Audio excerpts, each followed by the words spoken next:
Good morning po, Cindy Bernal Hapil, Division Manager ng Dream House Realty. From time to time, magkakaroon tayo ng update about sa mga requirements kasi po, para maging smooth, di ba po, matagal ka na nag-aantay ng mga updates about our pagsinag or pasinaraw. Yan po yung bagong ay homes sa Naik Cavite. Pagsinag Place Duplex, yung parang pagsibol po. Pagsinag Place Townhouse, meron tayo. And yung sa South po yun. And pagsibol Southwest. Available po yun this year. Nag-start na po kami mag-reservation. Update po ulit. Kasi po may mga naibalik po kaming yung sa mga form, i-guide ko po kayo kung paano po na maiwasan yung pagbalik-balik mo or ang pag-ulit-ulit mo ng mga requirements. Okay po.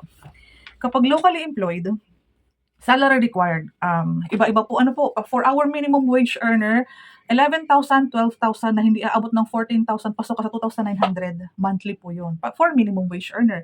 In the event na tumaas ka na ng 15,000 po, 15,000 pataas, pwede ka mag-acquire ng ating Pasinaraw or yung Pasinaya Central, Prime Central ngayon. 3,600 ka na po, basta above 15,000 na. Kahit po Manila rate, provincial rate, basta mababa ng 14,000, automatic po yan. Ngayon po 'pag, nagdagdag ka ng mga allowance, fixed allowance, food, pera, cola, tapos lumampas siya ng 15,000, matic na po 3,600 yun. Hindi po tayo nagbase sa basic lang, basic plus ibang fixed allowance, okay? Sa mga ibang mo project, yung, 'pag sinag-duplex, ang salary required naman doon is mga 24,000-25,000 basic plus fixed allowance. Hindi kasama overtime, hindi kasama ang mga incentives or bonuses.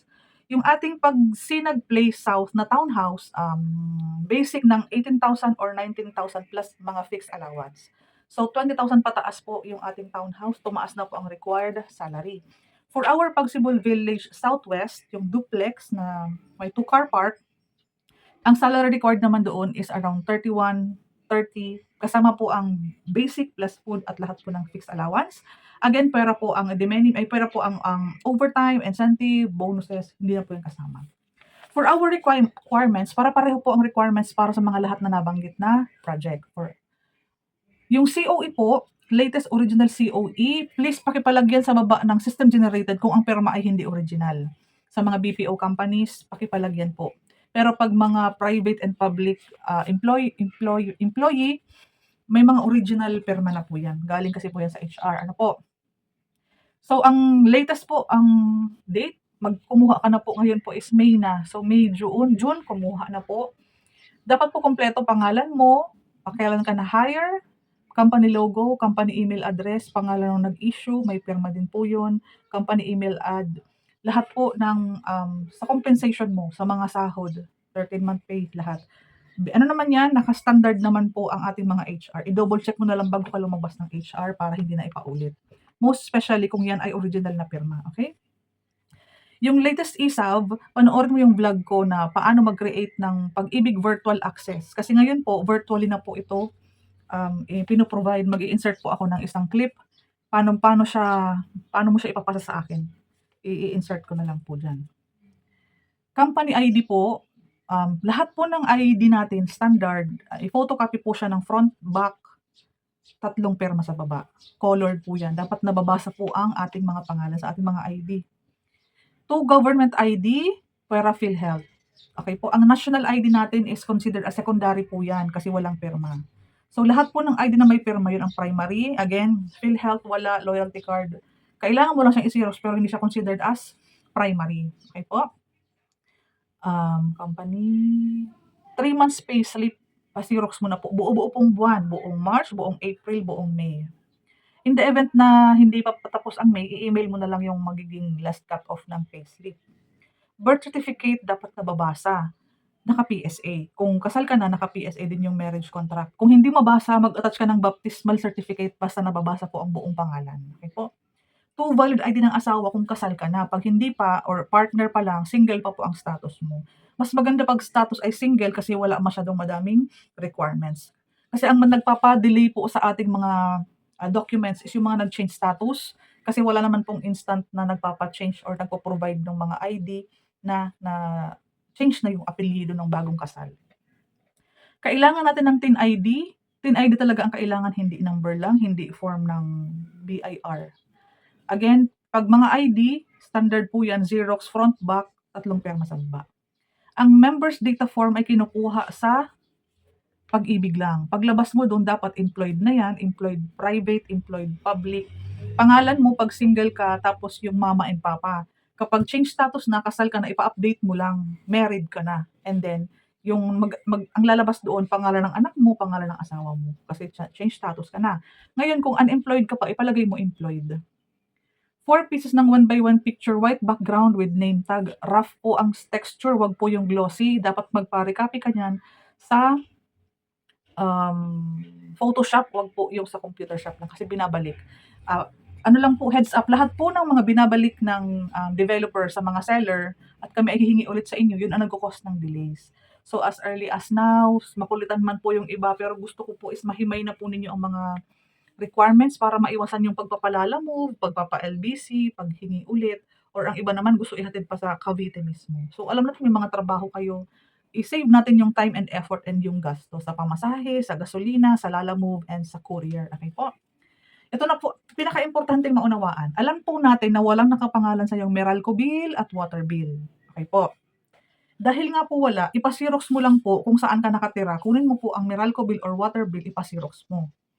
Ngayon po, kaya hindi siya kapangalan sa'yo yan, pwede ka namang mag-attach ng barangay clearance na for housing loan purposes. Pangalan mo po papalagay mo. Ipalagay mo kung ano ang nakalagay doon sa ating Meralco bill. Please wag pong ipalagay kung ano ang address sa ID mo. Ang ID mo talaga po, galing yan Mindanao, galing yan Samar, galing po yang Bicol, galing po yan kung saang lugar. Okay lang po yan. Magbabase po tayo ngayon kung ano po ang nilagay mo or kung ano po ang kung nasaan ka po, billing address po, hindi address ng kapanganakan mo, please lang. Kasi ang iba nilalagay dito, address nung kung saan sila ipinanganak, address doon sa Mindanao, pero ang provided mong Meralco, iba ang address. Dapat po lahat magtali kasi ibabalik po yung form kasi yung mga pirma mo diyan sa baba, hindi na po yan kayang kopyahin ng mga ahente mo. So, ang gagawin diyan, babalik ka po sa opisina kung saan ka nag-reserve. Uulitin mo po yan. So, sayang po, di ba po?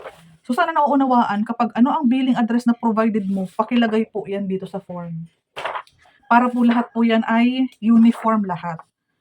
Hayaan mo na po kung ang mga ID mo is naka-address sa probinsya. Okay po? Sana'y malinaw po yan. Wag na po natin ipilit kasi po naninirahan kayo o nangungupahan kayo dito po sa NCR na. Okay? Sunod po, complete filled out RA. Ito po, basic information lang naman ninyo ang dito. Information mo, information ng asawa mo, mga anak mo, magulang, company details, yan po ang nandito. Email ng company, basic na po yan, alam na po natin yan. Okay po? Pag-ibig number, TIN ID, TIN number, picture, ayan. Para sa Meralco forms, andito na yung para sa Meralco forms. Para sa water, andito na po yan. Residential sketch. Lahat naman po ay meron ako nitong mga form sa opisina. Ayan.